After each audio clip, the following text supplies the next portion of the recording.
If you like this video, please press the subscribe button to subscribe to this channel, and also give it a thumbs up. Based on special relativity, both the person who stayed on Earth and the one that made the trip watch each other's clocks run slow. Consequently, it is claimed that there is an inconsistency.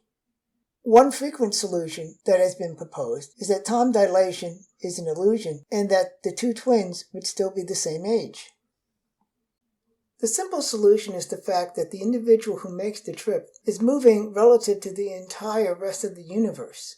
They experience time dilation and length contraction along the axis of motion for the entire universe. Someone on Earth or elsewhere just sees it for the ship. While the simple solution provides a basic picture, it is not the only part. This is because there are actually more details to consider. The following demonstrates the solution to this so-called paradox. In this illustration, we use a trip to proximatory B at a distance of 4.26 light years. In this illustration, the relative velocities between Earth and proximatory are insignificant. Consequently, they have the same spatial line, and their timelines are going the same direction, with Earth's timeline being illustrated in blue and proximatory's B's timeline being illustrated in red. Please note that the yellow line, which is the speed of light, remains the same.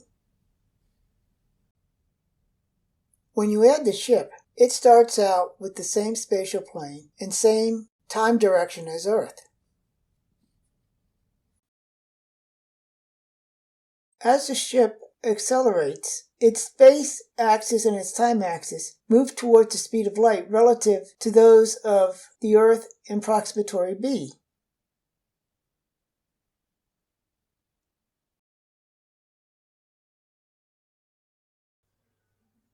The result is that the ship's timeline crosses proximatory B's timeline at the point of its arrival, and its spatial line crosses Alpha Centauri B's timeline at a point in the future relative to that of Earth.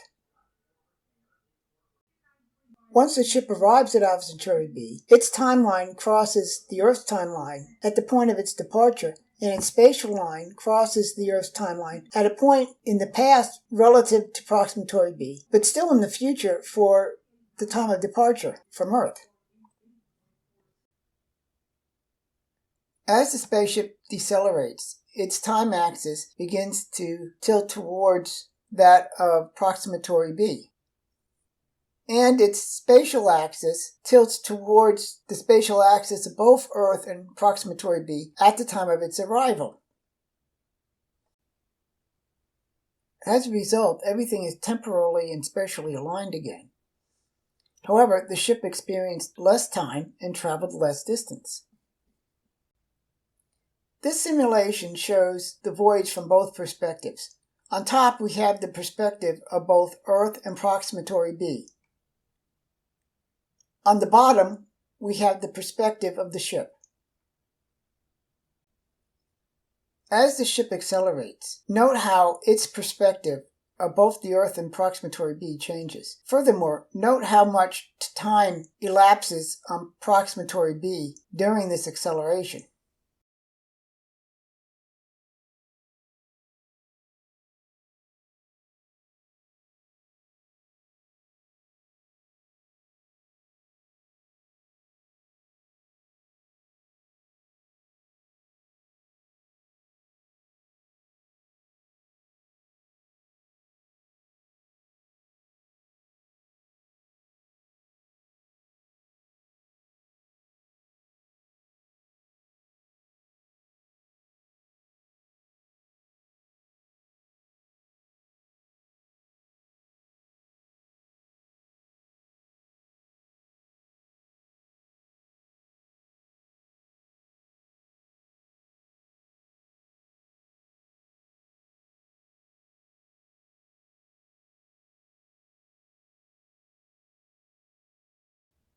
Also, note how the reverse occurs on Earth during deceleration.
It is clear that from the perspective of the ship, it is Earth and proximatory B that moved. Furthermore, the ship only experienced 2.14 light years in 3.84 years of time. When everything is checked, this is what the difference is. When the ship goes to return to Earth, the opposite occurs of what happened before. It is Earth that is brought closer by length contraction, resulting in accelerated time.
Consequently, when the ship arrives back at Earth, the Earth has experienced 11.96 years, while the ship has experienced only 7.65 years, not counting time spent actually at proximatory B. Ultimately, there are three reasons why it is the ship that experiences time dilation. The first is that the ship is moving relative to the rest of the universe, so it experiences length contraction for the distance traveled. This means that for the same relative velocity, the time of the trip is going to be shorter. The second is the fact that the space-time axes of a moving object tilt in the direction of motion and time relative to that of other objects. This has the result of changing the time of objects at different distances along its direction of motion. It is also what causes length contraction. Finally, because accelerating and decelerating changes frames of reference, the ship is changing its relationship to those clocks it is being compared to. Consequently, the twins' paradox is not really a problem. It simply results from not fully understanding relativity.